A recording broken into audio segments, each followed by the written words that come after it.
Shalom. Selamat pagi Bapak Ibu, Saudara-saudari jemaat yang dikasihi oleh Tuhan kita Yesus Kristus. Puji dan syukur di pagi hari ini, di hari Minggu tanggal 16 Februari, kita boleh berkumpul kembali untuk memuji dan membesarkan nama Tuhan. Sebelum kita memulai ibadah kita pada pagi hari ini, ada beberapa hal yang ingin kami sampaikan. Yang pertama, ibadah pada pagi hari ini akan dilayani oleh Bapak Pendeta Roma Sihombing dan pelayan liturgi akan dilayani oleh Bapak Penatua Richard Rajasa. Untuk pagi hari ini, tema ibadah kita, berbuat baik akan memulihkan dunia. Demikian penjelasan pada pagi hari ini. Selamat beribadah, Tuhan Yesus memberkati.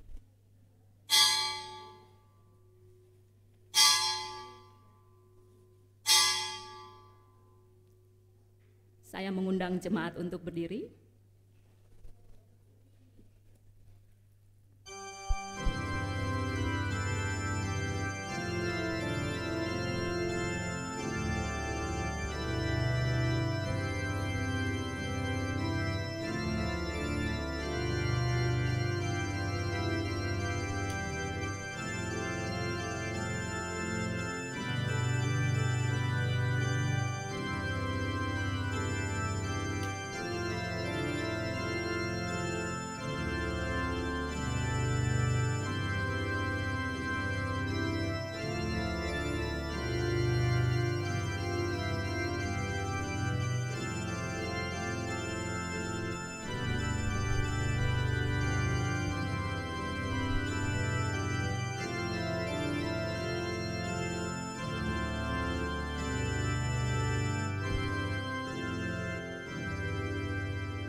Marilah kita konsentrasikan diri kita masing-masing. Biarlah hati dan pikiran kita hanya tertuju pada hadirat Bapa di sorga, agar kita dapat berbakti dengan tulus dan benar dalam pimpinan Roh Kudus. Saat teduh dipersilakan.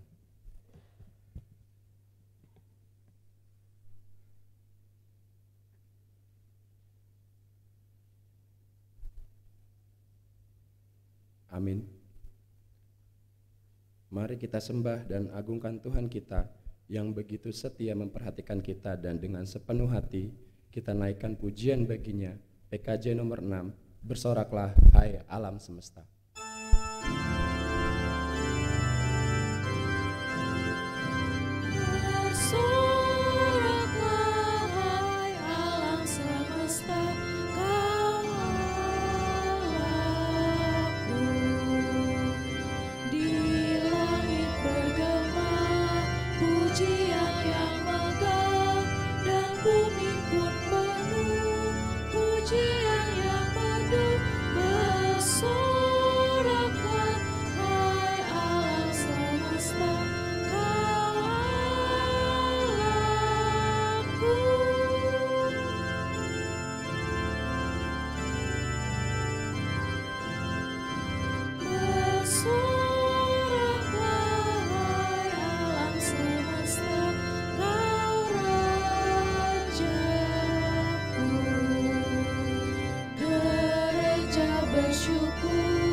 Jemaat yang dikasihi oleh Tuhan kita Yesus Kristus, mari kita teguhkan ibadah kita di minggu hari ini 16 Februari 2025.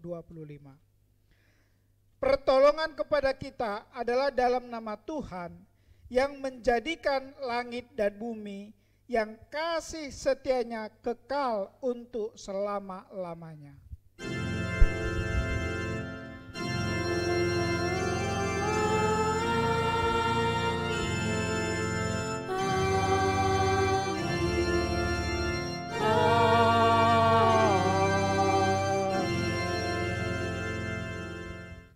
kasih karunia dan damai sejahtera dari Allah Bapa kita dan dari Tuhan Yesus Kristus menyertai saudara sekalian.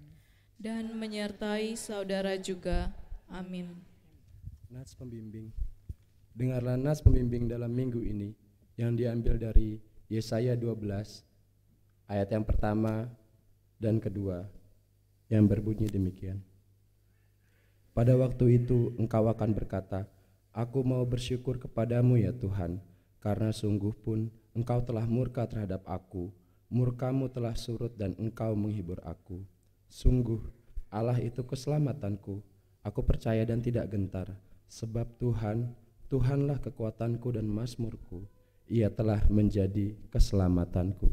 Demikian nats pembimbing dalam ibadah minggu ini. Kita bernyanyi dari Kidung Jemaat 440 di Badai Topan Dunia.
Silakan duduk kembali.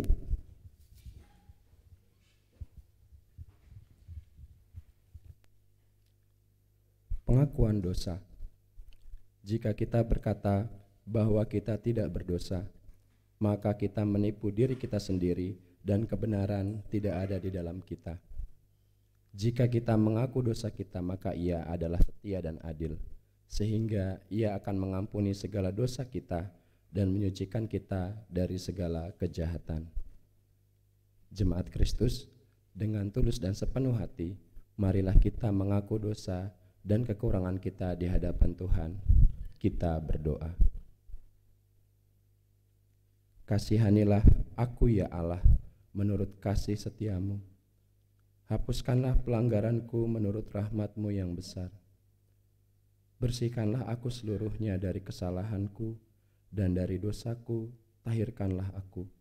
Sebab aku sadar akan pelanggaranku, aku senantiasa bergumul dengan dosaku. Terhadap engkau sajalah aku telah berdosa dan melakukan apa yang kau anggap jahat. Maka engkau benar dalam keputusanmu, bersih dalam penghakimanmu. Ciptakanlah hati yang murni padaku ya Allah, dan perbaharuilah batinku dengan roh yang teguh. Amin. Menaikkan pujian bagi Allah, NKB nomor 73, Kasih Tuhanku Lembut.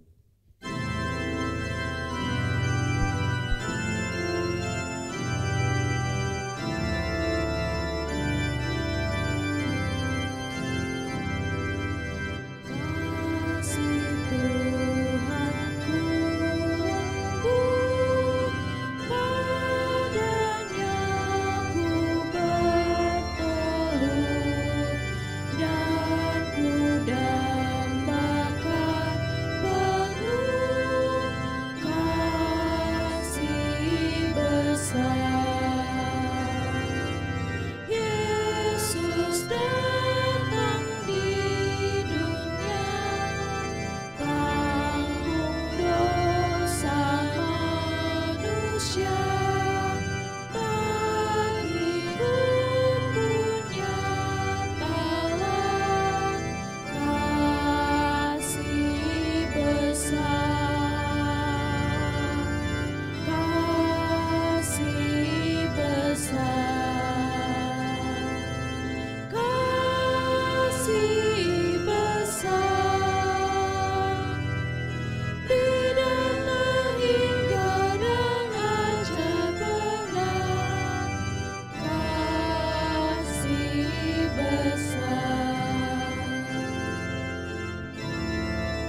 Jemaat yang dikasihi oleh Tuhan kita Yesus Kristus, bagi saudara-saudara yang sungguh-sungguh mengakui dosa serta kesalahannya di hadapan Tuhan, saat ini terimalah anugerah dari Allah Bapa kita sebagaimana yang diberitakan dalam surat Paulus kepada jemaat di Roma pasal 4 ayat 7 dan ayat yang ke-8. Demikianlah firman Tuhan. Berbahagialah orang yang diampuni pelanggaran-pelanggarannya dan yang ditutupi dosa-dosanya. Berbahagialah orang yang dosanya tidak diperhitungkan Tuhan. Demikianlah berita anugerah Tuhan. Syukur kepada Allah. Kidung Jemaat 36, dihapuskan dosaku.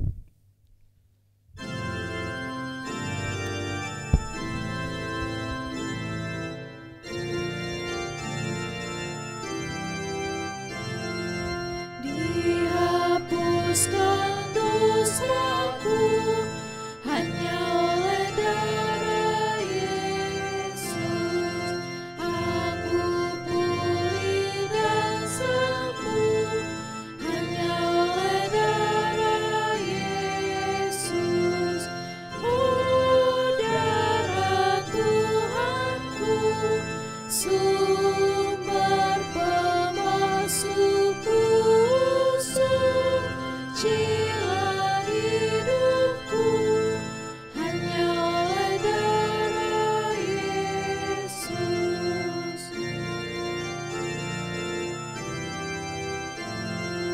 Pengampunan dosaku hanya oleh darah Yesus. Penyucian hidupku hanya oleh darah Yesus. Oh, darah Tuhanku, sumber pemasukku. Sucilah hidupku hanya oleh darah Yesus. Petunjuk hidup baru, jemaat diundang untuk bangkit berdiri.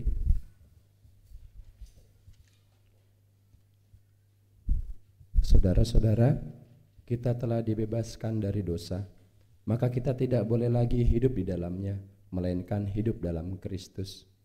Barang siapa berada dalam Kristus, dia adalah ciptaan baru dan manusia baru. Untuk bekal hidup sebagai manusia baru, marilah kita simak sabda Tuhan yang tertulis dalam 1 Petrus 2 ayat 9 yang berkata demikian. Namun kamulah bangsa yang terpilih, imamat yang rajani, bangsa yang kudus, umat Allah sendiri, supaya kamu memberitakan perbuatan-perbuatan yang besar dari Dia yang telah memanggil kamu keluar dari kegelapan kepada terangnya yang ajaib. Demikian petunjuk hidup baru, kiranya Roh Kudus menolong kita untuk mewujudkan kemuliaan Allah di dalam seluruh hidup dan kesaksian kita di tengah-tengah dunia. Amin. Jemaat dipersilakan duduk kembali. Menaikkan pujian bagi Tuhan, Kidung Jemaat 52 bait pertama dan kedua, Sabda Tuhan Allah.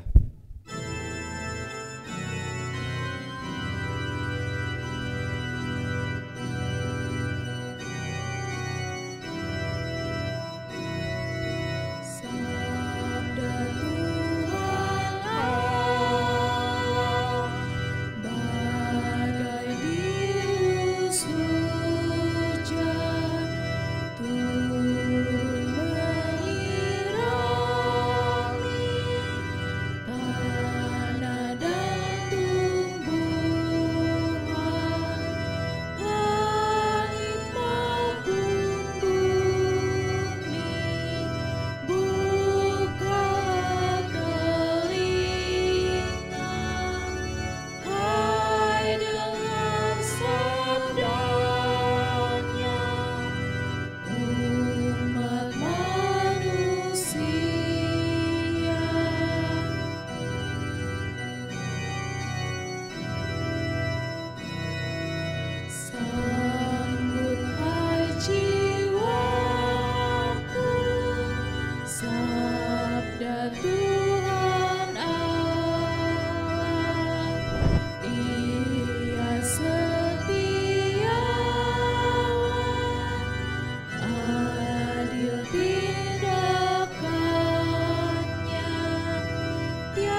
Jemaat Tuhan, mari kita siapkan hati dan pikiran kita di saat kita akan mendengarkan kebenaran firman Tuhan.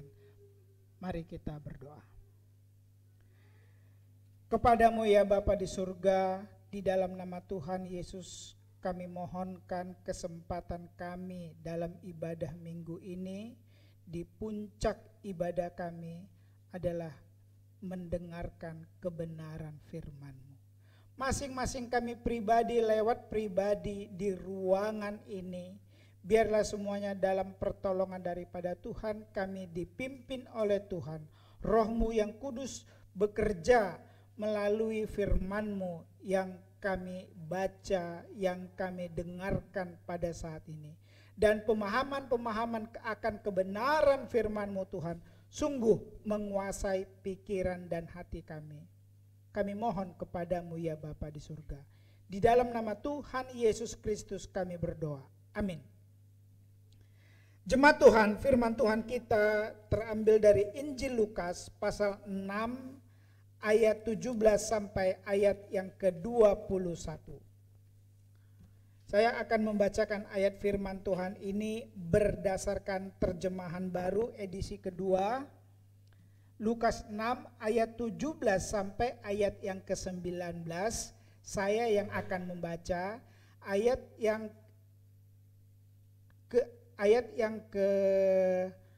maksud saya Lukas 6 ayat 17 sampai ayat yang ke-19 saya akan membaca, nanti ayat 20 jemaat pria, ayat 21 jemaat wanita. Bisa ya Bapak Ibu ya? Kita bagi ya. Di awal ini saya akan membacakan Injil Lukas pasal 6 ayat 17 sampai ayat yang ke-19. Demikianlah firman Tuhan. Lalu ia turun dengan mereka dan berhenti pada suatu tempat yang datar. Di situ ada sejumlah besar muridnya dan banyak orang lain dari seluruh Yudea, Yerusalem, dan daerah pantai Tirus dan Sidon. Mereka datang untuk mendengarkan dia dan untuk disembuhkan dari penyakit mereka. Mereka yang menderita karena roh-roh jahat pun disembuhkan. 19. Semua orang banyak itu berusaha menyentuh dia karena ada kuasa yang keluar dari dia dan menyembuhkan semua orang itu. Jemaat pria.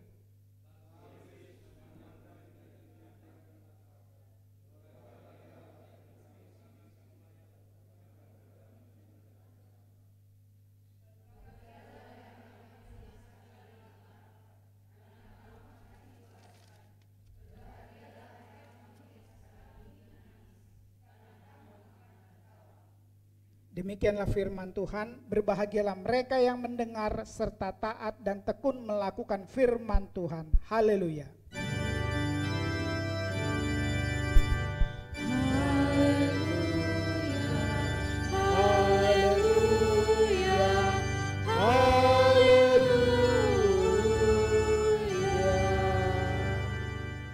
Tema firman Tuhan kita pada minggu ini, berbuat baik akan memulihkan dunia. Nah, jemaat yang dikasihi oleh Tuhan kita Yesus Kristus, kalau ketika saya mempersiapkan firman Tuhan ini, tampaknya tema ini ya, berbuat baik itu sangat jauh dengan apa yang baru teks yang kita baca. Saya bergumul ya, 2 minggu atau 3 minggu ya tema itu diserahkan oleh Pak Lukas ya. Saya bergumul apa lagi. Kebetulan baki yang ada pada saya itu cetakannya yang saya dapat Bapak Ibu berbayang. Ya tadi saya cross check kan, ternyata yang di sini bagus, cuma banyak halaman-halaman yang hilang gitu ya. Kalau di saya itu double, nggak bisa kebaca. Ya, jadi saya berbingung, ini bener nggak ini temanya? Berbuat baik akan memulihkan dunia. Itu waktu saya mempersiapkan diri. Tapi mari kita lihat lebih jauh firman Tuhan ini ya Bapak Ibu sekalian ya. Nah, jemaat Tuhan, nats yang kita baca dari Injil Lukas tadi itu peristiwa Yesus mengumpulkan orang banyak, bukan orang banyak berkumpul ya. Orang banyak berkumpul. Dalam bacaan kita, orang banyak itu siapa?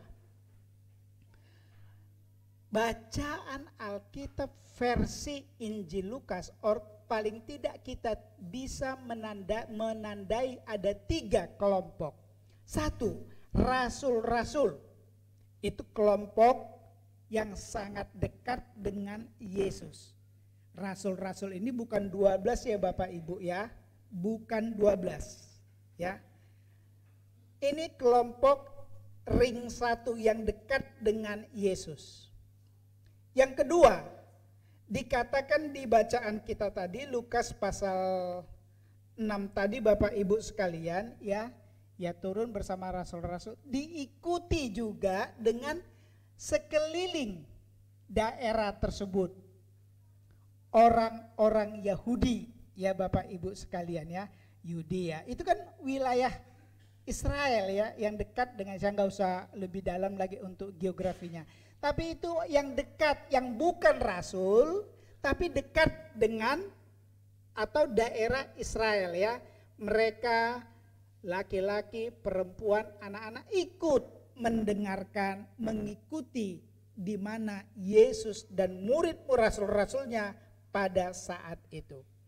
Kemudian yang ketiga, kita melihat ada kata daerah Tirus dan Sidon. Tirus dan Sidon ini orang-orang yang belum percaya kepada Kristus Yesus, yang belum Yahudi kalau boleh dikatakan, jauh dari agama Yahudi, gampangnya Bapak Ibu demikian. Mereka orang kafir, mereka yang tidak mengenal Allah Bapa, tapi mereka sudah mendengar apa yang sudah diperbuat oleh Tuhan Yesus. Mereka datang dari Tirus dan dari Sidon ini. Ini bacaan kita. Jadi ada 3 kelompok. Mereka ini seringkali Alkitab mengatakan orang banyak. Ya, orang banyak. Jadi ya bacaan kita, orang-orang yang saat itu menyaksikan, mendengar, mendapatkan karunia dari Tuhan itu ada 3 kelompok. Lalu dikatakan Bapak Ibu, mereka mau ngapain? Mereka mau ngapain datang ke sana? Bahkan ada sampai orang-orang, gak enak ya kalimatnya ya, orang-orang kafir yang mau mendengar Yesus. Kita lihat lagi ayat 18 Bapak Ibu ya. Bacaan kita pasal 6 ayat 18. Apa di sana dikatakan Bapak Ibu? Mereka datang untuk mendengarkan dia dan disembuhkan. Mereka datang untuk mendengarkan ajaran Tuhan Yesus. Mereka datang ingin, berharap sekali disentuh, dijamah oleh Tuhan Yesus. Mereka ingin disembuhkan. Itu tujuan mereka datang untuk melihat Yesus. Dan dikatakan Bapak Ibu sekalian, Yesus di situ turun. Di ayat 17 dikatakan bagian awal apa? Ini kalimat yang saya sampaikan ada maksudnya Bapak Ibu. Ayat 17, lalu ia turun. Turun dari mana? Dari atas, dari bukit. Bukit itu dalam nuansa teks firman Tuhan, kitab-kitab Injil, pemahaman Matius, Markus, Lukas, Yohanes, keempat tokoh ini, kata bukit itu semacam suatu tempat spiritual di mana Yesus seorang diri suka berdoa. Tempat yang sakral, ibaratnya begitulah dalam pemahaman penulis Injil Bapak Ibu. Tuhan berdoa, ruangnya tersendiri. Umumnya demikian Bapak Ibu sekalian ya. Tapi ayat 17, ia turun dan membawa mereka ke tempat yang 17 bagian akhir yang datar. Ini Bapak Ibu dalam beberapa referensi tempat yang datar itu di tepi pantai. Dan di versi Injil Markus, karena orang banyak itu berdesak-desakan ingin mendengar dan ingin dijamah, ingin disentuh oleh Tuhan Yesus. Dalam versi Injil Markus dan Matius, Yesus sampai tidak bisa berdiri lagi di atas tanah. Yesus menyuruh murid-muridnya menyiapkan perahu, dan Yesus berdiri di perahu. Bapak Ibu, Yesus berdiri di perahu di mana orang gak bisa menjamah dia. Lalu Yesus menghadap ke pantai, Yesus mengajar. Itu konteksnya pada saat itu Bapak Ibu sekalian. Saking banyaknya orang, saking inginnya mendapatkan suatu pemulihan apa yang terjadi pada mereka. Dan bahkan pada saat itu dikatakan versi Injil Markus yang kita baca, ingin dikeluarkan dari roh-roh jahat. Ada kan Bapak Ibu tertulis? Itulah kesakitan masyarakat pada saat itu. Antusiasme masyarakat pada saat itu untuk Yesus Kristus. Jadi berbicara masalah popularitas, Yesus awal-awal pada saat itu sungguh luar biasa. Kalau boleh dikatakan masalah misi gereja itu sudah selesai pada saat itu. Orang banyak sudah mendengar Yesus Kristus.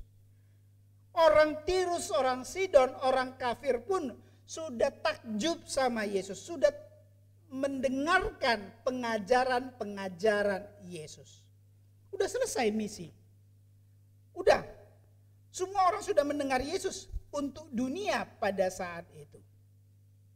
Tapi ternyata belum selesai. Masih ada lanjutan di ayat 20 dan 21. Ada ucapan bahagia. Ada ucapan yang diajarkan oleh Yesus Kristus. Meskipun ajaran ini yang disampaikan oleh Yesus Kristus itu sifatnya eksklusif. Kenapa saya katakan eksklusif Bapak Ibu? Ayat 20 coba kita lihat Bapak Ibu ya. Lalu Yesus mengundang murid-muridnya dan berkata, eksklusif Bapak Ibu sekalian, karena disampaikan khusus kepada murid-muridnya, bukan kepada orang banyak. Dikhususkan kepada murid-muridnya. Pengajaran itu diadakan kepada murid-muridnya. Karena ada suatu transformasi apa yang disampaikan oleh Yesus Kristus dari kondisi, dari keadaan. Perhatikan sekelilingmu. Bagaimana kondisi mereka dan bagaimana kehadiran pengajaran, kehadiran murid-murid di tengah-tengah mereka. Itu yang Tuhan Yesus maksud Bapak Ibu sekalian dari firman Tuhan yang kita lihat pada saat ini. Jemaat Tuhan, jadi kembali kepada firman Tuhan kita pada saat ini sungguh luar biasa. Bagaimana awal-awal Yesus mulai menyampaikan firman Tuhan. Kalau versi Lukas ini Bapak Ibu sekalian, kalau kita membaca awal, dari mulai awal kitab Injil Lukas ditujukan kepada siapa? Theophilus yang mulia. Orang yang berada, orang yang tidak miskin harta, orang yang tidak sakit dalam pengertian intelektual waras. Tapi ucapan bahagia itu Bapak Ibu sekalian, ya, ini kan ditulis oleh Lukas bagaimana peristiwa itu supaya disaksikan oleh si Theophilus. Supaya dibaca oleh Theophilus. Apa sih sepak terjangnya Yesus itu? Apa sih sepak terjangnya murid-murid Kristus? Apa sih ajaran-ajaran detail Yesus Kristus? Apa sih karakter dari Yesus itu sendiri? Supaya dipahami oleh si Theophilus ini, maksud si Lukas. Nah Bapak Ibu dikatakan ya di sini, berbahagialah kamu yang miskin. Orang yang miskin itu, ini pengertiannya miskin harta. Pada saat itu ya, orang-orang yang lahir, yang datang itu kan miskin harta.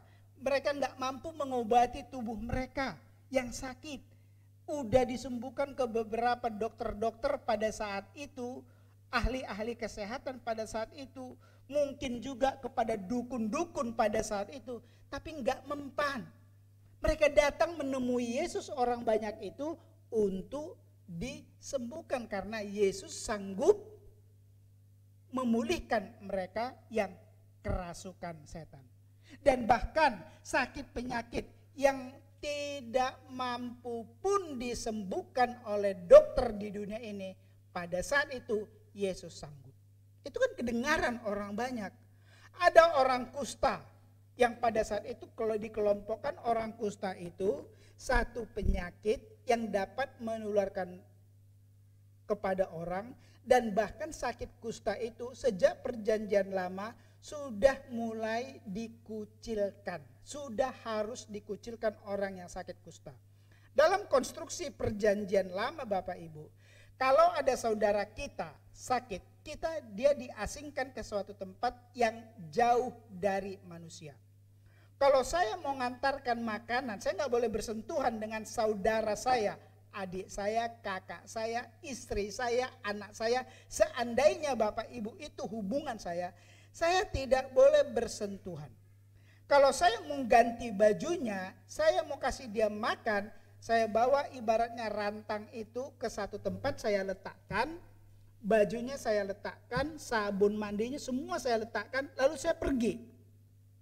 Lalu dia datang sendiri mengambil pakaiannya, makanannya. Demikianlah setiap hari saya lakukan. Dan nanti pun tempat makanan yang ditaruhnya itu pun tidak boleh saya jamah. Tidak boleh saya langsung saya bawa pulang, saya cuci. Enggak, ada lagi aturannya. Makanya kadang ketika orang di dalam perjanjian baru, Tuhan Yesus katakan, ada kata mereka yang sudah sakit, pergilah kepada imam, tahirkanlah dirimu. Disucikan dulu. Jadi enggak sembarangan Bapak, itulah hukumnya pada saat itu. Mereka enggak bisa berobat, mereka enggak punya uang. Tapi mereka mendengar Yesus, mereka datang untuk disembuhkan karena pernah orang sakit kusta disembuhkan oleh Tuhan Yesus. Ada yang sakit pendarahan, itu juga ada hukumnya. Kalau orang kita sekarang syariahnya.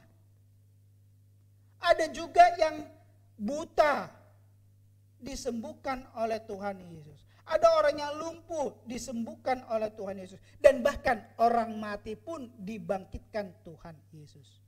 Gak ada orang hebat pada saat itu. Dan itulah kondisi masyarakat pada saat itu. Mereka miskin, mereka gak mampu berbuat lebih daripada ekspektasi manusia pada saat itu. Tapi dengan Yesus, apa yang diperbuat oleh tangan Yesus bisa. Makanya mereka antusias mengejar Yesus Kristus. Nah jemaat Tuhan, disitulah Yesus mengajarkan, berbahagialah hai kamu yang miskin. Miskin dalam pengertian miskin harta, enggak mampu berbuat apa-apa. Tapi juga pengertian miskin yang disampaikan oleh Tuhan Yesus melebihi dari kemiskinan material harta. Kemiskinan spiritual, kemiskinan emosi. Saya katakan kemiskinan emosi itu apa Bapak Ibu sekalian? Kita mungkin dingin menghadapi, tidak ada punya power pengharapan untuk lebih daripada apa yang ada pada saat ini. Saya pada saat ini sudah mengalami satu sakit. Saya tidak usah sebutkan nama jenis sakit X. Sakit X itu sudah divonis oleh dokter tidak bisa disembuhkan. Katakanlah demikian Bapak. Itu udah pasti turun temurun. Ya, itu nanti enggak bisa disembuhkan. Tidak bisa lagi organ-organ tubuh yang sakit itu di recovery secara medis. Yaitu nanti sampai mati dibawa. Kira-kira itulah jawaban dari dokter. Ini kira-kira ya Bapak Ibu. Jadi ekspektasi kita tersandera oleh kalimat itu. Sekali lagi kita tersandera oleh kalimat itu. Ya ini penyakit saya nggak bisa sembuh. Yang penting saya jalani hari-hari saya, kerja, makan, melakukan hal-hal yang rutin sehari-hari. Tapi saya tersandera oleh kalimat itu. Ini dalam pengertian miskin Bapak Ibu. Yang disampaikan oleh Tuhan Yesus melebihi dari apa yang sudah disampaikan. Karena engkaulah yang empunya kerajaan sorga. Lah kalau saya yang punya kerajaan sorga berarti bisa semua saya lakukan. Bisa semua saya lakukan. Karena engkaulah yang mempunyai kerajaan sorga. Sorga itu kan kata Alkitab berlimpah-limpah. Hidup yang tenang, hidup yang damai, hidup yang berlimpah-limpah. Itu singkatnya Bapak Ibu. Saya berlimpah di sorga. Saya sehat di sorga. Dan apa yang ada di dunia ini disampaikan oleh Tuhan Yesus. Berbahagialah kamu yang miskin. Saat ini saya tersandera. Saya miskin. Tapi apa yang saya punya di sorga diberikan kepada saya. Maka saya bisa. Ini disampaikan kepada orang banyak. Kamu pun akan mengalami sorga. Amin Bapak Ibu. Yakin? Bukankah itu doa kita? Doa Bapa kami. Jadilah kehendakmu di bumi seperti, ini kan ajaran Tuhan Yesus kan. Jadi saya ini berlimpah. Jadi maksud Tuhan Yesus mengajar murid-muridnya supaya kita mengalami transformasi. Rasul-rasul mengalami transformasi berpikir. Persoalan kita di dunia ini mari kita mohonkan kepada Tuhan supaya Tuhan tetap bekerja dalam persoalan-persoalan yang sedang kita hadapi. Bapak Ibu, ucapan bahagia ini yang kita baca pada hari ini ada hanya dua ayat ya, 20 dan 21. Tapi panjang ini Bapak Ibu ya. Ucapan bahagia ini Bapak Ibu, kalau di Injil Matius pasal 6, pasal 7, pasal 8, di Injil Matius ini, Injil Matius bukan Lukas ya. Ini menjadi inspirasi kuat bagi seorang tokoh India, Mahatma Gandhi. Mungkin kaum muda sudah atau belum mengenal Mahatma Gandhi. Ini adalah tokoh India yang terkenal. Saya sampai saat ini belum memahami dengan baik apakah dia Kristen atau tidak. Tapi dalam buku biografi yang ditulis tentang Mahatma Gandhi Bapak Ibu. Mahatma Gandhi ini ketika memperjuangkan program doktoralnya di Inggris. Studinya untuk S3 doktoral di Inggris. Dia mencari satu judul buat disertasinya. Bagaimana India terlepas dari sistem kasta-kasta. Ada 4 kasta ya, kasta Brahma yang tertinggi ya bangsawan, dan ada yang paling rendah kasta buruh. Ada 4 lapis Bapak Ibu. Dilihatnya India ini terkotak-kotak. Kemiskinan di India menjadi problem karena terkotak-kotak ini. Dia mencari referensi, filsafat apa yang bisa melepaskan India. Dia mencari ke filsafat barat. Justru bobrok menurut dia. Dia mencari ke filsafat timur, kontinental, mungkin filsafat Cina atau apa, saya tidak tahu Bapak Ibu. Tapi dia nggak ketemu. Dia cari-cari filsafat Yunani klasik, tidak ada yang bisa Bapak Ibu. Dia dalam pengharapannya dia mengharapkan ya, bagaimana melepaskan India. Mengeluarkan India dari problem-problem kasta-kastanya. Tapi Bapak Ibu sekalian, dia kecapean di kampusnya ya, kampus terkenal Oxford University yang ada di Inggris pada saat itu di Inggris ya. Dia tertidur. Ada taman, dia tertidur. Tapi ketika dia duduk di kursi taman dan mau merebahkan badannya ke kursi panjang di taman ya, itu Bapak Ibu, matanya tertuju ke suatu ruangan. Saya tidur di ruangan itu ruangan itu sepi. Dia tahu ruangan itu sepi karena ruangan itu adalah ruangan chapel Bapak Ibu. Chapel itu ruangan ibadah untuk umat Kristiani. Dia ke sana. Aku masuk tidur tenang di situ. Ketika dia masuk ke dalam, sebelum dia masuk ke dalam pintu ke kursi ya Bapak Ibu, kursinya bukan satu-satu begini ya, kursi panjang. Di depan pintu ini ada meja. Di atas meja itu ada Alkitab versi Perjanjian Baru. Mungkin Bapak Ibu versi Perjanjian Baru Gideon. Mungkin pernah ya dengar ya. Tapi versi Perjanjian Baru ya. Matthew sampai Revelation ya. Itu bahasa Inggris ya, bukan Indonesia. Gideon dari kitab Matius sampai Wahyu. Diambil beberapa kitab digunakan, beberapa kitab buku diambil untuk dijadikan bantal sama dia. Dia pergi, diambil, dia duduk di kursi panjang, dan ketika dia mau tidur, sebelum tertidur dia membaca. Dibuka-buka halaman itu, tibalah di ucapan bahagia ini Bapak Ibu. Berbahagialah terus, dia baca. Yang tadinya mau tidur justru tidak jadi tidur. Matius 6, 7. Dan dikatakan inilah judul disertasi saya. Ucapan bahagia Tuhan Yesus. Inilah disertasi saya. Ini yang paling cocok buat India. Bapak Ibu sekalian, dia tidak jadi tidur. Kitab Gideon dia ambil satu buah, dia pulang ke tempat tinggalnya. Dan dia selesaikan disertasinya dengan baik. Tamat. Pulang dia ke India mempraktekkan ucapan bahagia itu. Dia tidak membaca semua Injil Matius. Dia tidak membaca Alkitab. Yang dia baca bolak-balik setiap hari. Setiap hari ya, sampai dia mati. Matius 6, Matius 7, Matius 8. Ucapan-ucapan Yesus di atas bukit itu, ucapan bahagia itu dia baca terus setiap hari. Jemaat Tuhan, dalam satu pergolakan antara Hindu dan Belanda dan India maksud saya, ada peperangan di India agama. Dia berkata kepada tokoh-tokoh Hindu, saya tidak akan mau makan roti lagi. Saya akan berpuasa sampai kalian berdamai.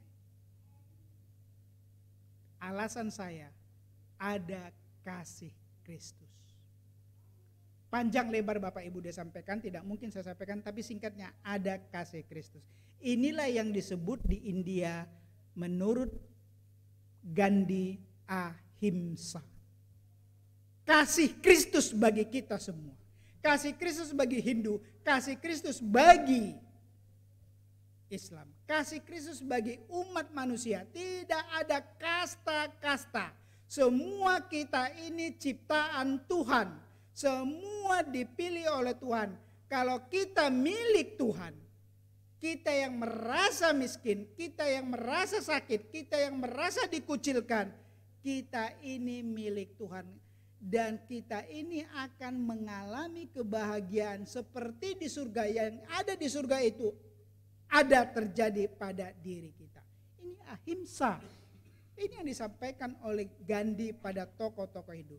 Sebelum kalian bertobat, kalau kalian masih berperang terus, saya tidak akan mau makan dan minum. Saya berpuasa. Tapi peperangan terus terjadi. Dan yang anehnya Bapak Ibu sekalian, bagaimana kehadiran gereja pada saat itu di India? Gereja sudah ada di India pada zamannya Gandhi. Tapi gereja tidak bisa menunjukkan teladannya, tidak bisa menunjukkan kesaksiannya tentang Kristus sebagaimana Kristus tadi mengajar. Popularitas Kristus tumbuh luar biasa. Orang dari seberang pun datang mendapatkan Yesus ingin disembuhkan. Tapi gereja pada saat itu gagal. Gandhi mau pergi ke gereja. Dia mau banyak belajar tentang gereja. Pikiran Gandhi, orang Kristen itu baik. Orang Kristen itu ada kasih. Orang Kristen itu luar biasa. Tidak tidak sektarian, tidak memandang warna kulit. Tiba-tiba pergi dia ke gereja. Di gereja itu ada salaman-salaman di depan pintu Bapak Ibu penerima tamu. Pas giliran dia ditanya, ini kebetulan gerejanya yang terima tamu orang bule, pendatang. Bapak mau kemana? Saya mau ibadah. Oh boleh Pak, tapi Bapak jangan ibadah di sini, ibadah di seberang sana. Gandhi berbalik badan, dilihat memang ada gereja. Ada gereja. Loh, kenapa di sini? Di sini untuk kulit putih, di sana untuk kulit hitam. Bagaimana harapan Gandhi pada saat itu? Di sini untuk orang kulit putih, di seberang sana untuk orang kulit hitam. Kalau oikumene enggak ya, kulit hitam sama kulit putih oikumene Pak ya. Tapi saya enggak menyinggung yang kulit hitam ya. Tapi inilah Bapak Ibu yang terjadi pada Gandhi. Sejak itu pikiran Gandhi, orang Kristen tidak waras. Orang Kristen tidak ibaratnya tidak mendalami, tidak mengalami karakter Kristus di dalam dirinya. Ajaran-ajaran Kristus ini tidak tereksperien pada dirinya. Sejak itu dia nggak mau masuk ke gereja. Sejak itu dia tidak mau masuk ke gereja. Tapi yang namanya Injil Matius tadi, ucapan bahagia tadi, dirobeknya Alkitab itu khusus 6 ucapan-ucapan bahagia sampai 6 pasal 7 pasal 8 ada di saku jubahnya. Selalu itu dia baca. Satu saat dan ucapan-ucapan dia Bapak Ibu selalu ajaran-ajaran Yesus yang tertulis dalam Injil yang dia baca itu. Satu saat dia ketemu dengan pendeta Metodis. Pendeta Metodis yang ada di India ya pada saat itu bertanya, Gandhi, kamu selalu mengucapkan ucapan-ucapan Alkitab. Ucapan-ucapan itu kan ucapan-ucapan Tuhan Yesus. Tapi saya tidak pernah melihat kau ke gereja. Kata-kata Gandhi cukup pedas Bapak Ibu sekalian. Pendeta, orang Kristen itu munafik. Orang Kristen itu busuk semuanya. Tapi Yesusmu saya sangat-sangat percaya. Gereja di mata Gandhi runtuh Bapak Ibu. Gereja di mata Gandhi enggak ada artinya. Tapi yang pegangan Gandhi, Yesusmu saya akui. Dan sampai mati Gandhi ditemukan oleh asistennya, di jubah bajunya tetap ada ayat-ayat Alkitab tadi. Jemaat Tuhan, inilah ucapan-ucapan Yesus tadi. Yesus memandang kepada murid-murid dan berkata, dikhususkan kepada murid-muridnya.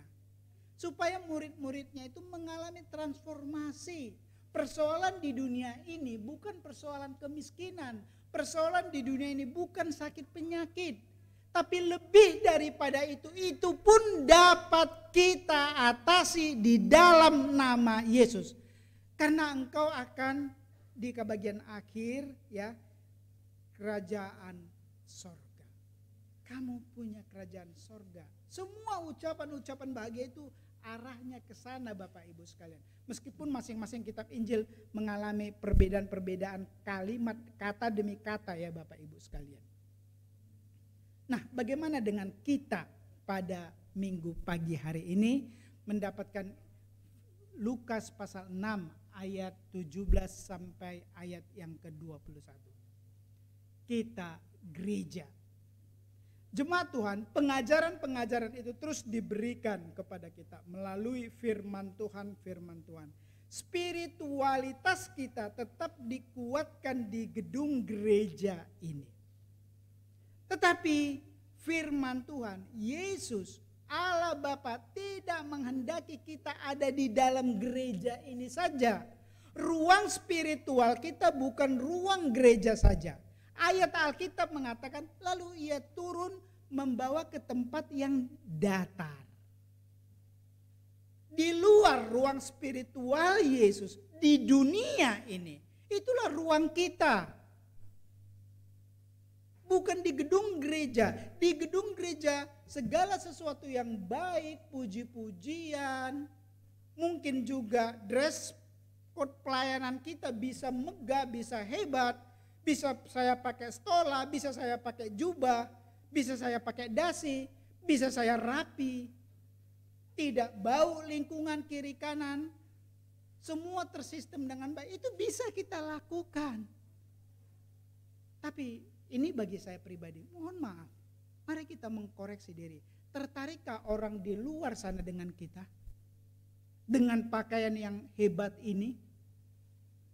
Tertarikkah orang di luar melihat gedung kita? Yesus turun membawa mereka ke tempat yang datar. Orang antusias mendengarkan dia, yang mungkin gak, ya jelas ya, gak ada sound system. Gak ada peralatan-peralatan, ke tempat yang datar. Bahkan Yesus pun tidak bisa berdiri lagi di tanah. Sempat dia menyuruh muridnya menyiapkan perahu, dia berdiri di atas perahu jarak 1 meter 2 meter dari tepi laut, tepi pantai itu. Yesus mengajar orang banyak. Gak ada ruang. Tapi itulah yang dilakukan oleh Yesus dan orang banyak ingin disembuhkan. Jemaat Tuhan, firman Tuhan kita mau mengatakan kepada kita pada saat ini, ibadah kita yang sesungguhnya adalah bukan di gedung ini. Ibadah kita yang sesungguhnya ketika nanti kita keluar dari pintu, di luar sana, itulah ibadah kita. Tertarikkah orang lihat kita? Adakah orang bertanya, bagaimana firman Tuhan? Adakah kuasa yang keluar dari mulut kita ketika orang yang kita hadapi, ini cuma 2 ayat ya, ucapan bahagia tidak semua ya, mungkin porsi minggu depan kali ya firman Tuhan. Ucapan-ucapan bahagia terhadap orang-orang yang terpuruk, yang miskin, adakah dari kita satu power yang bisa membuat dia happy? Oh, aku ternyata yang punya kerajaan Allah. Oh, aku dirasuk setan. Ternyata orang Kristen itu dengan tumpangkan tangan bisa menyembuhkan. Bisa saja kan Bapak Ibu?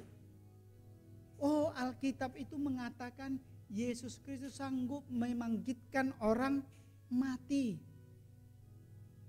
Di luar sana kita temukan Bapak Ibu. Adakah orang Kristen dalam hidupnya tidak membaur kepada kelompok-kelompok penipu di luar sana? Bahwa ternyata kenyataan penjara sana, gak tahu banyak marga Sihombing apa tidak Bapak Ibu. Orang-orang Kristen banyak juga di sana melakukan penipuan-penipuan, korupsi. Banyak orang Kristen. Gereja seperti kata Mahatma Gandhi rusak. Tidak tertarik orang dengan gereja. Tapi kita bisa berbangga di dalam ini. Saya tidak mau mengatakan itu salah, tidak. Memang kita wajib ke gereja.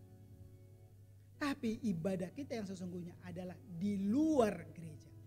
Kenapa di dalam liturgi gereja kita, di bagian akhir, pendeta memberikan berkat.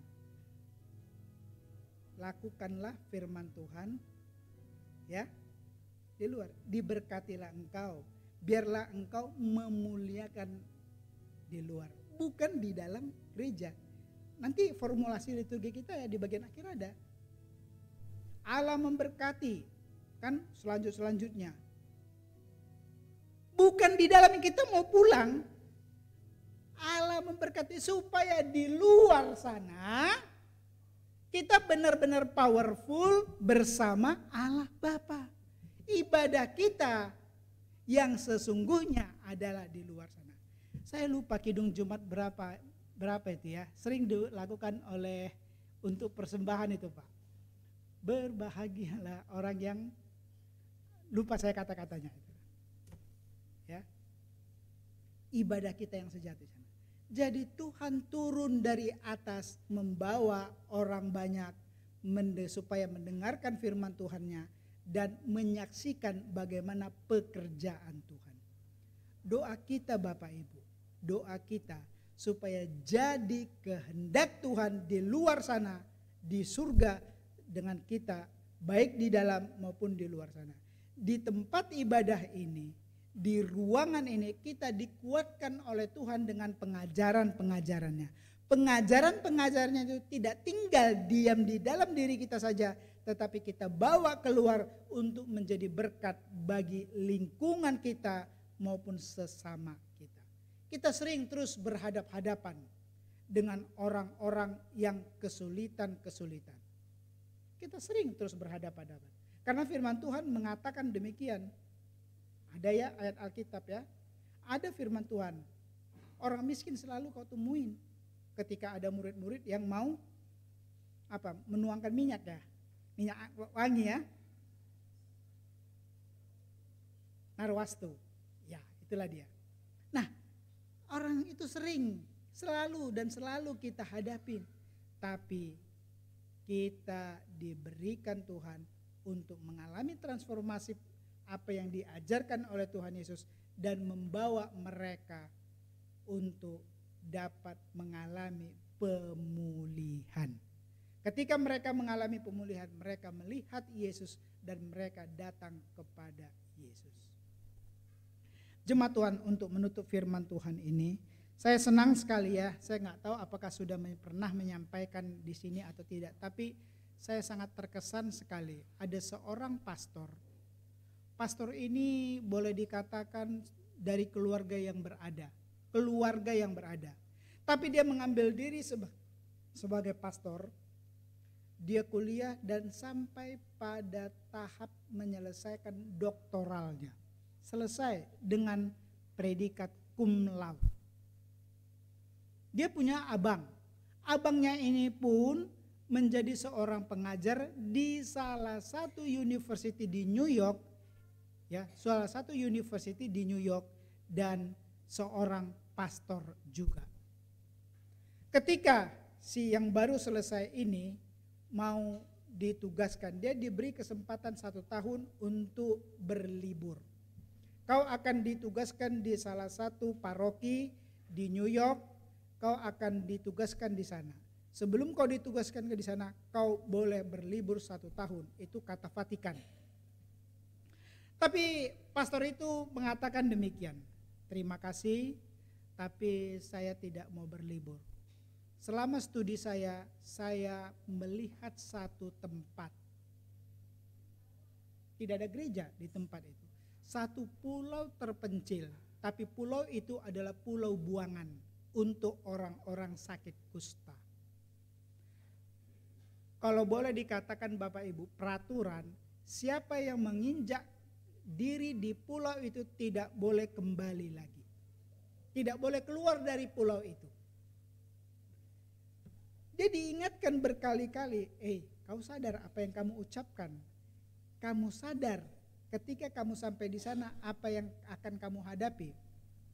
Dengan sadar sesadar-sadarnya, tanpa tekanan dia mengatakan saya sadar.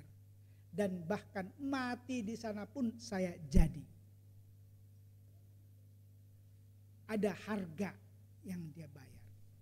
Itulah Bapak Ibu. Ketika diingatkan 1 bulan, 2 bulan, tapi dia masih mengatakan saya sadar, lalu singkat cerita dia diberangkatkan Bapak Ibu. Dan sebelum dia dilepas dengan naik perahu sendirian, tidak boleh masuk areal tertentu, batas waktu dari laut ke daerah itu, dia diingatkan lagi, kalau kau sudah masuk ke sana tidak boleh kembali lagi. Karena di sana tempat buangan orang sakit kusta. Dan dia sudah jelas misinya mau ngapai ke sana. Saya siap. Dia sampai ditinggalkan, dia masuk ke wilayah itu Bapak Ibu, dia tinggal di pulau itu dan membangun kamarnya sendiri, menyiapkan kamarnya sendiri. Yang tadinya dia orang berada, dia siapkan, dia makan, dia masak, semua apa yang ada di pulau itu dia manfaatkan. Jangan tanya, ada peradaban yang wajar di sana. Orang jualan pun gak ada, mau beli roti pun gak ada. Mau sayur dia tanam sendiri yang udah disiapkan bibit-bibitnya. Nah, itulah yang dia lakukan. Dia mendekati orang-orang sakit kusta. Apa yang dia bisa dia sembuhkan, dia kasih betadin, dia kasih plester, itulah yang ada persediaan yang dia bawa. Tapi Bapak Ibu, untuk suatu saat dia sadar ketika air panas yang baru dimasaknya tertumpah di kakinya, dia sudah tidak merasakan lagi panasnya air yang baru mendidih. Dia sadar. Dia sadar. Sadarnya apa? Puji Tuhan, saya sudah sakit kusta. Puji Tuhan, saya sudah merasakan apa itu sakit kusta. Bayangkan Bapak Ibu, sakit kusta mungkin buat kita, kalau seandainya bagi kita mengalami satu penyakit, mungkin kita udah, emosi kita udah drop ya Bapak Ibu. Kita udah repot lah rasanya. Tapi dia bersyukur kepada Tuhan. Dia bisa mengalami itu. Dia makin mendekat, tapi dia tidak mau mengatakan kepada rekan-rekannya di pulau itu, saya sakit kusta. Dia tidak mau mengatakan. Dia tetap happy, dia tetap melayani. Lama-lama sakit kusta itu menjalar ke seluruh tubuhnya, kulitnya belang-belang putih Bapak Ibu sekalian. Dia tetap happy. Sampai dia mati, dia tetap bersuka cita. Dia mati Bapak Ibu. Di pulau itu dia dikubur. Inilah yang kuberikan kepada Tuhan. Aku sudah diberikan kemuliaan oleh Tuhan di bumi.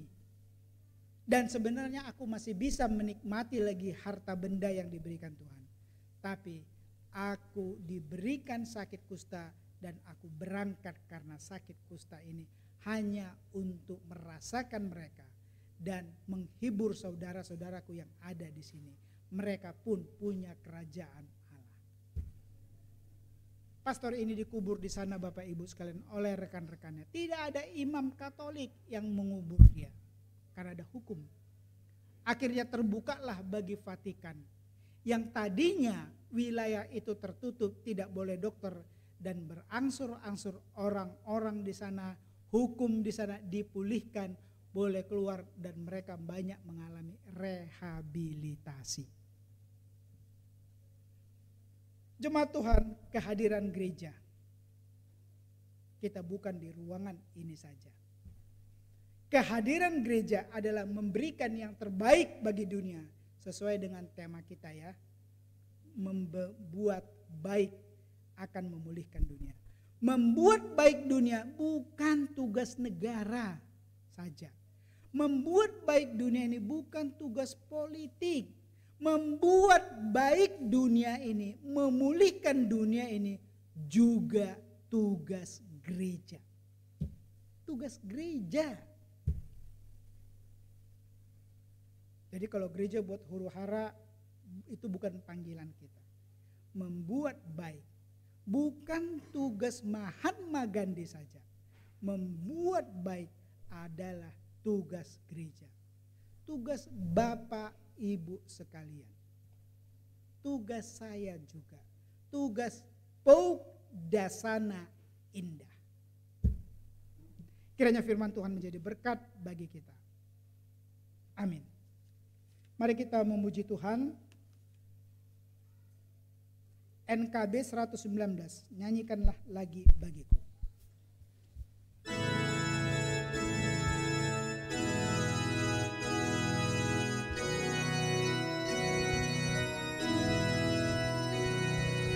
Nyanyikan lagi bagiku firman kehidupan.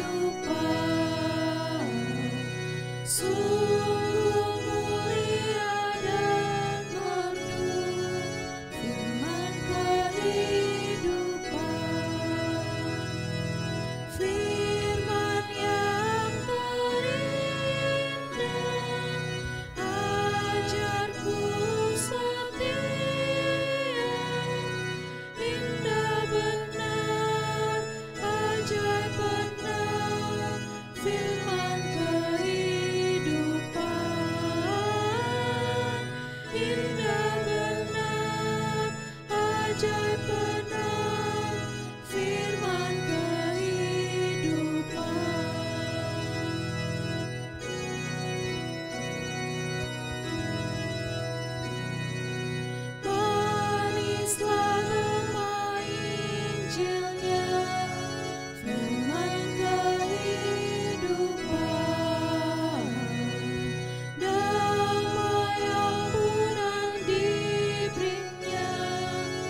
Kita sungguh berbahagia pada saat ini di mana orang tua kita akan memuji Tuhan.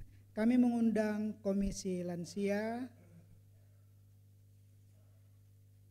Komisi Usia Indah untuk memuji Tuhan. Kami persilahkan.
Kasih pasti lemah lembut, kasih pasti memaafkan, kasih pasti murah hati, kasih-Mu Tuhan. Ajarilah kami ini saling mengasihi, ajarilah kami ini saling mengampuni, ajarilah kami ini kasih-Mu ya Tuhan, kasih-Mu kudus tiada batasnya.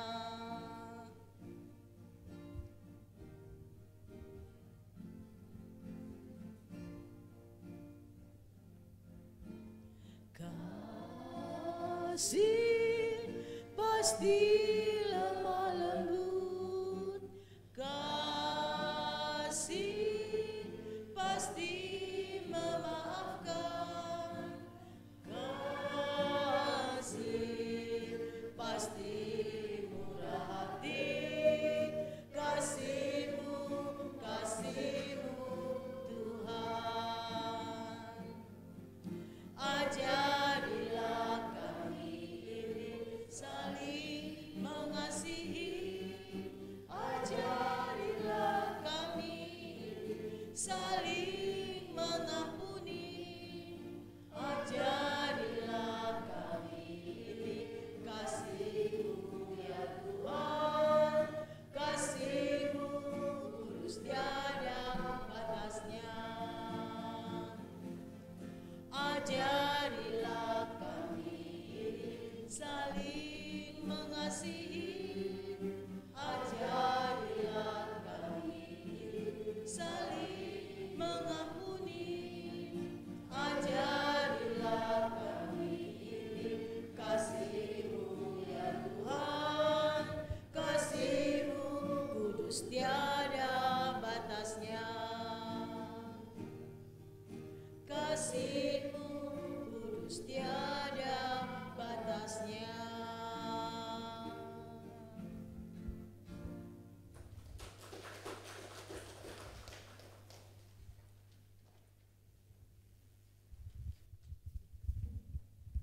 Kasih Kristus sebagaimana yang dinyanyikan oleh Komisi Usia Lanjut, demikianlah firman Tuhan kita Bapak Ibu sekalian. Kasih Kristuslah kita gunakan dasar kita untuk dapat berbuat baik bagi dunia ini, sehingga dunia ini bisa pulih. Demikianlah kasih Kristus, bukan kasih yang lain, tapi kasih Kristus. Mari kita menaikkan doa syafaat kita.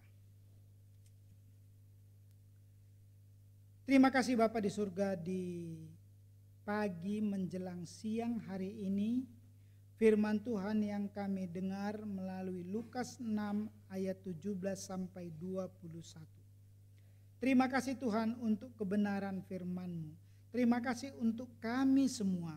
Biarlah sabda kebenaran-Mu yang didengarkan orang banyak pada saat itu Tuhan, juga berlaku sampai saat ini, di mana orang yang belum mendengarkan firman-Mu dan yang sudah mendengarkan firman-Mu juga tetap antusias mendengarkan ajaran-Mu pada saat ini. Biarlah dunia yang ada pada saat ini Tuhan yang kami jalani 2025, sungguh firman-Mu di mana saja diberitakan Tuhan tetap menjadi sesuatu yang dapat baik untuk didengarkan oleh semua umat manusia. Berkati setiap gereja-gereja-Mu di seluruh dunia ini yang takut kepada Kristus, memuliakan Kristus melalui firman Tuhan. Berkatilah Bapa di surga. Berkati kami semuanya ya Tuhan. Terima kasih Bapa di surga. Terima kasih Tuhan Yesus. Juga pada saat ini kami berdoa buat PAUD Dasana Indah. Kami berbuat ekonomi jemaat-Mu. Pendidikan dari anak-anak jemaat-Mu mulai dari tingkat PAUD, TK, SD, SMP, SMA sampai perguruan tinggi. Juga kami berdoa buat mereka yang saat ini sedang mencari pekerjaan, kaum muda yang mencari pasangan hidup, jemaat Tuhan para lansia, janda, duda, anak yatim piatu, anak-anak yang masih sekolah. Tuhan kami berserah, kasih setia Tuhan memberkati setiap pergumulan jemaat-Mu Tuhan di PAUD Dasana Indah ini, baik yang hadir maupun yang tidak dapat hadir oleh karena kegiatan-kegiatan yang harus mereka lakukan pada hari ini. Tuhan memberkati, Tuhan melawat mereka dan menjamah mereka ya Tuhan. Kami sungguh percaya Tuhan akan kuasa-Mu ya Bapa di surga. Terima kasih Tuhan, kepadamu kami berserah dan berharap. Juga Tuhan kami berdoa bagi jemaat Tuhan yang saat ini sedang berduka. Kami berdoa buat keluarga Ibu Sisilia Suparmi dan Bapak Didi Liau, di mana mereka baru kehilangan orang tua mereka, almarhum Bapak Ngadino Wiro Atmojo, yang telah Tuhan panggil dan telah dikuburkan pada hari Kamis dan dikuburkan pada hari Jumat di Boyolali. Kami berserah dan kami berdoa bagi mereka yang berduka, keluarga besar, kiranya Tuhan hiburkan mereka atas telah dipanggilnya orang tua mereka, dan kami pun dalam keyakinan percaya kami sungguh-sungguh bahwa orang tua telah bersama dengan Tuhan pada saat ini. Terima kasih Tuhan, terima kasih. Hiburkan mereka ya Bapa di surga. Kami juga berdoa Tuhan buat jemaat Tuhan yang sakit, buat Ibu Rosnauli Tondang yang sedang pemulihan, Ibu Emauli Silaban yang juga pemulihan, dan Bapak Tumpal Pardede dalam proses pemulihan. Biarlah Tuhan setiap anak-anak-Mu yang sakit ini ya Tuhan, Kau terus mengalami pemulihan, jamah bagian-bagian yang sakit, organ-organ tubuh yang kurang baik, biarlah dalam kemurahan dan kebaikan daripada Tuhan mengalami proses pemulihan. Kami sungguh percaya Tuhan tidak ada yang mustahil bagimu. Bagi dunia mustahil, tapi bagi Tuhan tidak ada yang mustahil. Kau jamah pasti sembuh Tuhan. Asal Kau jamah saja Tuhan, dalam kehendak-Mu mereka cepat pulih ya Tuhan. Untuk itu doa kami, biarlah proses Tuhan sendiri yang terjadi pada mereka. Berkatilah Tuhan anak-anak-Mu yang sakit ini. Dan kalaupun ada yang tidak kami sebutkan satu persatu, dalam kuasa-Mu Tuhan, pulihkanlah mereka yang sedang sakit ya Bapa di surga. Kepadamu kami berserah ya Tuhan Yesus. Juga kami berdoa buat jemaat Tuhan yang berulang tahun kelahiran maupun juga pernikahan. Bagi mereka yang berulang tahun pada saat ini, 14 Februari sampai 15 Februari, kami berdoa buat Saudari Gracia Valentina, anak Abigail Gracelia Hatu, Saudari Sulistiana Amazia Doroti, Saudari Silen Zefanya Sapa, dan Bapak Kus Rianto, serta yang hari ulang tahun pernikahan 11 Februari Bapak Mangisal Sinaga dan Ibu Risma Sihombing. Kami bersuka cita untuk hari ulang tahun kelahiran maupun hari ulang tahun pernikahan. Kiranya Tuhan, mereka yang Tuhan genapkan umur kelahirannya Tuhan di tahun 2025 di pertengahan Februari ini, biarlah sukacita mereka juga adalah sukacita gerejamu, sukacita kami semua Tuhan. Hari-hari mereka ke depan, masa depan mereka, semua kami percayakan dalam genggaman tangan Tuhan. Tuhan yang membawa mereka, mengiringi jalan-jalan hidup mereka, dan membawa mereka berhasil sesuai dengan kehendak yang daripada Tuhan. Kiranya sukacita kelahiran juga sukacita gerejamu ya Tuhan. Berkati juga mereka yang hari ulang tahun pernikahan, kiranya juga Tuhan memberkati mereka. Kami sungguh percaya Tuhan, pernikahan yang telah Kau berkati, Engkau pun tidak meninggalkan hidup keluarga mereka, tetapi terus mengiringi hidup keluarga mereka sampai masa depan anak-anak mereka, sampai sesuai dengan kehendak Tuhan bagi mereka pribadi, lepas pribadi. Kami sungguh berserah ke dalam tangan pengasihan-Mu. Berkatilah Tuhan. Kiranya momen hari ulang tahun di 2025 ini juga Tuhan menjadi kekuatan bagi mereka untuk melangkah di hari-hari berikutnya, di tahun-tahun berikutnya. Berkatilah Bapa di surga. Juga buat gerejamu Tuhan, program pelayanan majelis, komisi-komisi, kiranya Tuhan memberkati sehingga setiap program yang telah disepakati dapat mereka jalani dengan baik ya Tuhan.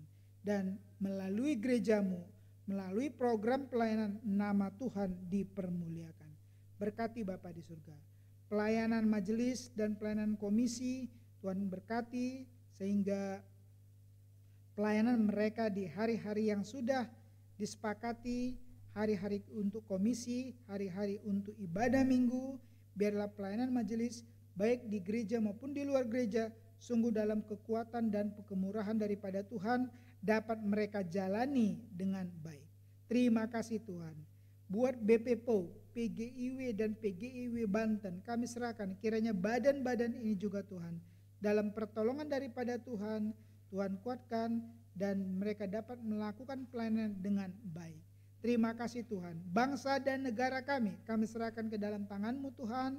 Kiranya juga bangsa dan negara kami terus mengalami kebaikan demi kebaikan dalam proses-proses hukum, politik, ideologi, dan kehidupan kebersamaan di bangsa kami ini ya Tuhan. Sesuai dengan yang kami sepakati, ajas kami adalah Pancasila. Biarlah kami dapat menjalaninya dengan baik dan kemurahan daripada Tuhan Yesus Kristus. Kiranya juga Tuhan keadilan bersama-sama dapat kami alami sehingga masyarakat Indonesia ini mengalami keadilan dan kemakmuran. Terima kasih Tuhan, sungguh kami bersyukur atas kemurahan-kemurahan yang daripada Tuhan. Hal-hal yang belum kami doakan Engkau telah mengetahuinya, kiranya juga dalam kehendak daripada Tuhan yang berkaitan dengan Pauk Dasana Indah, biarlah semuanya dalam kemurahan yang daripada Tuhan. Inilah doa kami Tuhan, yang kami naikkan di dalam doa kami sebagaimana Tuhan yang telah mengajar kami berdoa. Datanglah kerajaan, jadilah kehendak-Mu di bumi seperti itu. Berikanlah pada hari ini makanan kami secukupnya. Seperti kami juga mengampuni orang bersalah kepada kami, dan jangan bawa kami ke dalam tapi lepaskanlah daripadanya.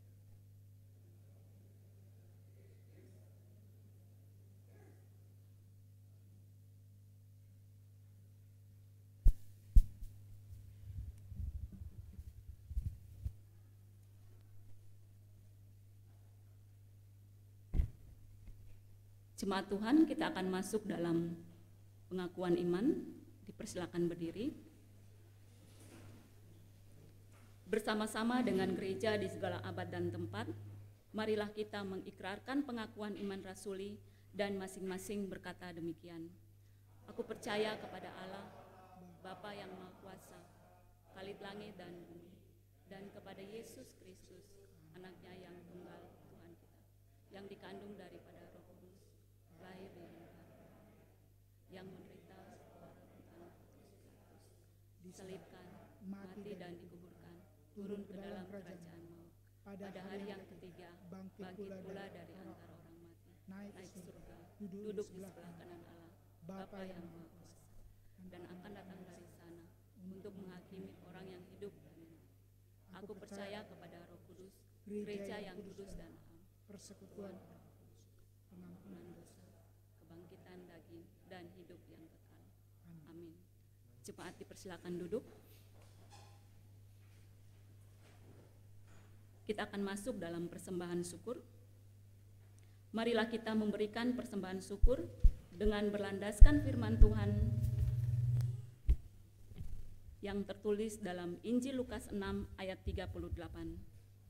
Berilah dan kamu akan diberi, suatu takaran yang baik, yang dipadatkan, yang digoncangkan, dan yang tumpah keluar akan dicurahkan ke dalam ribaanmu. Sebab ukuran yang kamu pakai untuk mengukur akan diukurkan kepadamu. Sambil memberikan persembahan, kita puji Tuhan dengan bernyanyi dari pelengkap Kidung Jumaat nomor 146, bait 1 sampai dengan 3, bawa persembahanmu.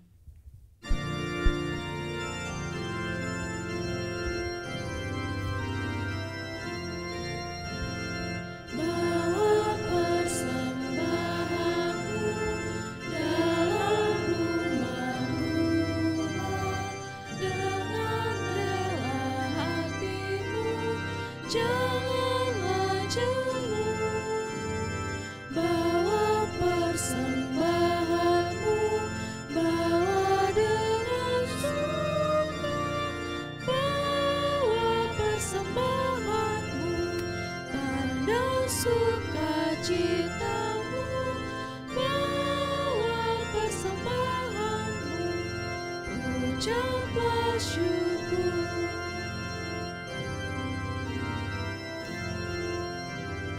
Rahmat Tuhan padamu tidak tertandingi oleh apa saja pun dalam dunia.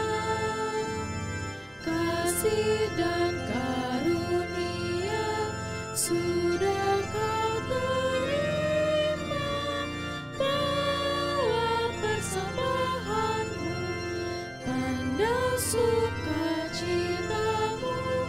Bawa persembahanmu, ucaplah syukur.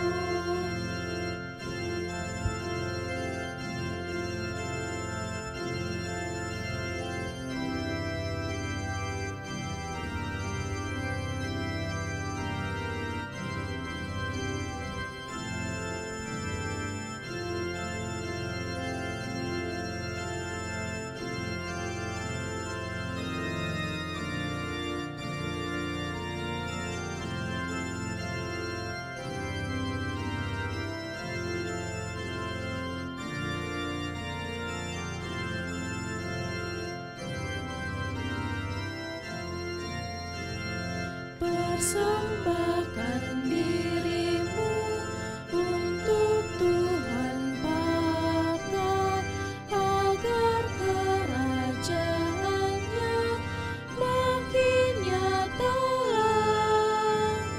Damai dan sejahtera diberikan Tuhan.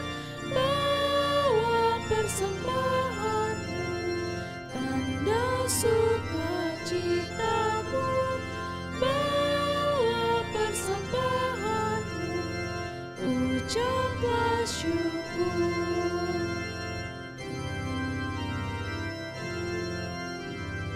Bawa persembahanmu dalam rumah Tuhan, dengan rela hatimu, janganlah jemu. Bawa persembahanmu, bawa dengan suka. Bawa persembahanmu, tanda sukacitamu. Bawa persembahanmu, ucaplah syukur.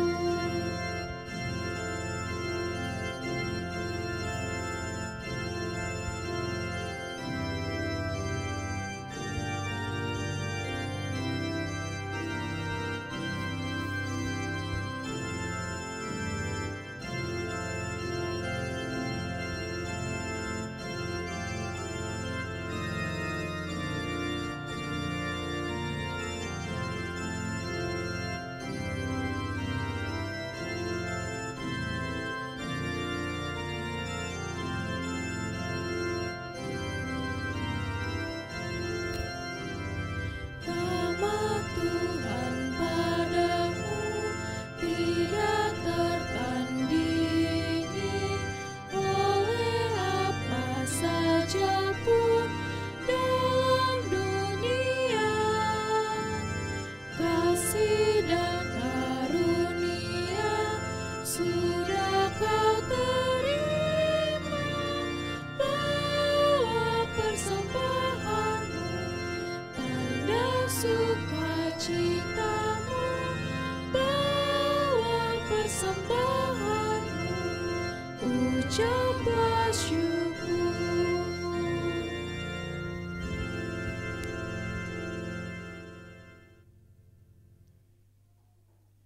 Mari kita berdoa untuk menyerahkan persembahan kita.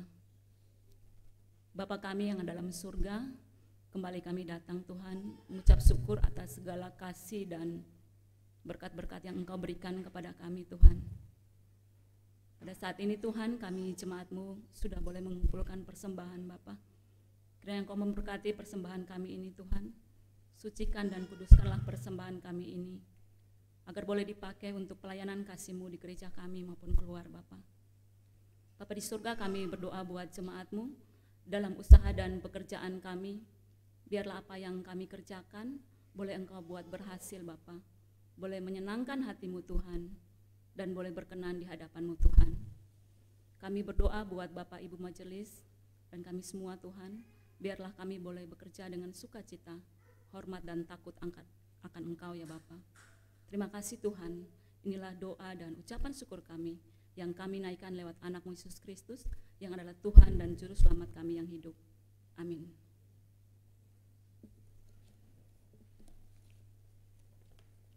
Mohon kesabarannya, saya akan membacakan pokok warta jemaat Minggu 16 Februari 2025. Warta jemaat ini terbit sekali seminggu dan dimaksudkan sebagai media informasi bagi jemaat. Bagi Bapak Ibu Saudara-saudari yang baru pertama kali beribadah di Gereja Pok Dasana Indah dan berkeinginan untuk menjadi anggota jemaat agar dapat dilayani seterusnya, mohon kesediaannya untuk mendaftarkan diri pada majelis yang bertugas. Yang pertama, kebaktian umum. Kebaktian umum pada hari ini dilaksanakan setiap hari Minggu jam 9 pagi, dan pagi hari ini dilayani oleh Bapak Pendeta Roma Sihombing MA sebagai pelayan firman, pelayan liturgi oleh Penatua Richard Rajasa, organis Ibu Sulistia Oktarina dan Saudari Cheryl Jekonia Putri, kantoria Saudara Kaila Labiro dan Saudari Fania Abigail Sitanggang, persembahan pujian Komisi Usia Indah, operator laptop dan YouTube, dan sound system oleh tim multimedia. Atas pelayanannya diucapkan terima kasih. Yang kedua, kebaktian kategorial. Ibadah Komisi Anak dilaksanakan setiap hari Minggu jam 7 pagi. Untuk jadwal minggu depan tanggal 23 Februari, pelayan liturgi oleh Kak Kaila, pelayan doa oleh Kak Adel, pelayan firman kelas Bethlehem oleh Kak Ana, kelas Nasaret oleh Kak Kaila, kelas Galilea oleh Kak Ance, kelas Yerusalem oleh Kak Ludwig. Pelayan musik Ibu Irma Labiro dan Kak Ryan Matekohi. Mohon perhatian orang tua untuk mengingatkan dan mengantarkan putra-putrinya. Yang kedua, jadwal ibadah Komisi Remaja. Pada hari ini Minggu tanggal 16 Februari jam 6 sore bertempat di gereja dengan pelayan firman Ibu Marli Sujito, pelayan liturgi Saudara Yoses Leo, pelayan doa Saudari Cheryl, pelayan musik Saudari Kerin. Untuk minggu depan tanggal 23 Februari 2025, pelayan firman Penatua Richard Rajasa, pelayan liturgi Saudari Lovely, pelayan doa Saudara Sam, Pelayan musik Saudari Cheryl. Mohon perhatian dan kehadiran semua komisi remaja. Yang ketiga, ibadah komisi wanita pada hari Selasa tanggal 18 Februari 2025 pukul 7 malam bertempat di gereja. Pelayan firman Bapak Penatua Lukas Labiro, pelayan liturgi Ibu Nanik Dina, pelayan doa Ibu Yeti, pelayan musik Ibu Irma Nusantari. Mohon kehadiran semua komisi wanita. Yang keempat, ibadah tengah minggu pada hari Kamis tanggal 20 Februari 2025 pukul 19.30 bertempat di gereja dengan pelayan firman Bapak Penatua Richard Rajasa, pelayan liturgi Ibu Penatua Yuli Enarsi, pelayan doa dari Komisi Wanita, pelayan musik Ibu Sulistia Oktarina. Mohon perhatian dan kehadiran semua jemaat. Yang kelima, jadwal ibadah Komisi Pemuda pada hari Sabtu tanggal 22 Februari pukul 7 malam bertempat di gereja dengan pelayan firman Bapak Amos Damenta Sebayang, pelayan liturgi Saudari Priscilla Delia, pelayan doa Saudari Anastasia Febriani, pelayan musik Saudara Felix Hadibrata. Tema ibadah, tahu cinta, dasar segala topik. Mohon perhatian dan kehadiran semua komisi pemuda. Yang keenam, berita duka. Telah kembali ke pangkuan Bapa di surga, almarhum Bapak Ngadino Wiro Atmojo, orang tua dari Ibu Sisilia Suparmi, mertua dari Bapak Dedi Leong. Meninggal pada hari Kamis tanggal 13 Februari 2025 pukul 3 sore di Boyolali dalam usia 79 tahun dan sudah dimakamkan di hari Jumat tanggal 14 Februari 2025. Segenap majelis dan jemaat Gereja Pokda Sana Indah merasakan turut berduka yang sedalam-dalamnya. Kiranya Tuhan Yesus memberikan kekuatan dan penghiburan yang sejati kepada semua keluarga besar yang ditinggalkan. Demikian warta jemaat pada minggu hari ini. Selebihnya jemaat dapat membaca pada waktu yang sudah kami bagikan. Selamat hari Minggu, Tuhan Yesus memberkati. Jemaat dipersilakan berdiri. Mari kita menyiapkan, kita akan mengakhiri ibadah kita. Kita memuji Tuhan dari Kidung Jemaat 424 bait pertama sampai bait yang ketiga, Yesus menginginkan daku.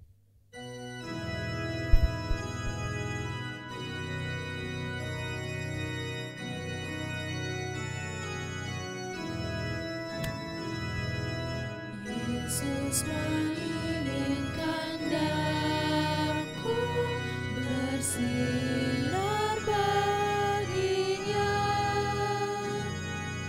dimanapun ku berada, ku mengenangkannya. Bersinar, bersinar, itulah kehendak Yesus. Bersinar, bersinar, aku bersinar terus.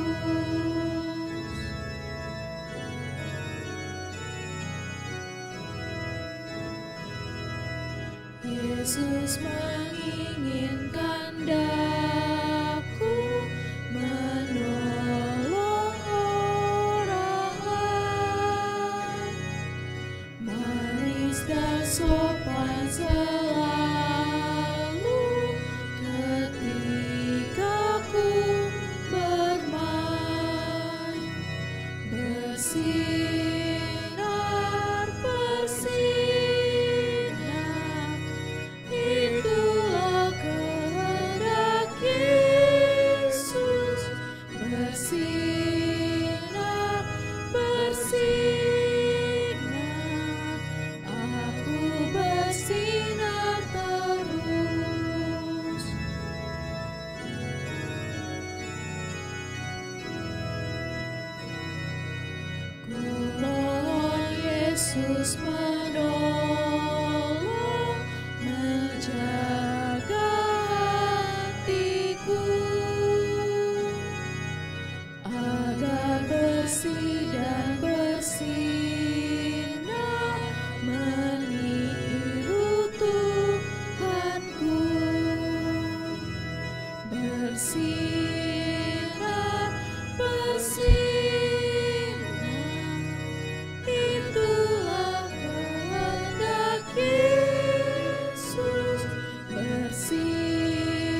refnya Bapak Ibu bersinar. Bersinar, bersinar,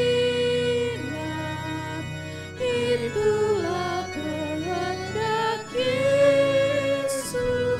Bersinar, bersinar, aku bersinar terus. Jemaat Tuhan, amanat pengutusan kita pada hari ini kasih Kristus. Karena Yesus mengasihi kita, Bapa mengasihi dunia ini, dikaruniakan Yesus Kristus. Yesus memberikan kasihnya kepada kita, memberikan nyawanya kepada kita untuk memulihkan kita, membawa kita kepada keselamatan. Dan Yesus mengajari kita terus untuk sampai Dia datang kembali. Firman Tuhan diajarkan kepada kita. Dan kita pun yang sudah mengalami kasih, yang sudah mendapatkan ajaran itu, mari kita berikan kepada dunia. Kita pulihkan dunia ini untuk memuliakan Kristus. Saudara-saudara jemaat yang dikasihi Tuhan Yesus Kristus, sekarang pulanglah dengan damai sejahtera dan terimalah berkat Tuhan. Tuhan memberkati dan melindungi engkau. Tuhan menyinari engkau dengan wajah-Nya dan memberi engkau kasih karunia. Tuhan menghadapkan wajah-Nya kepadamu dan memberi engkau damai sejahtera. Amin. Haleluya.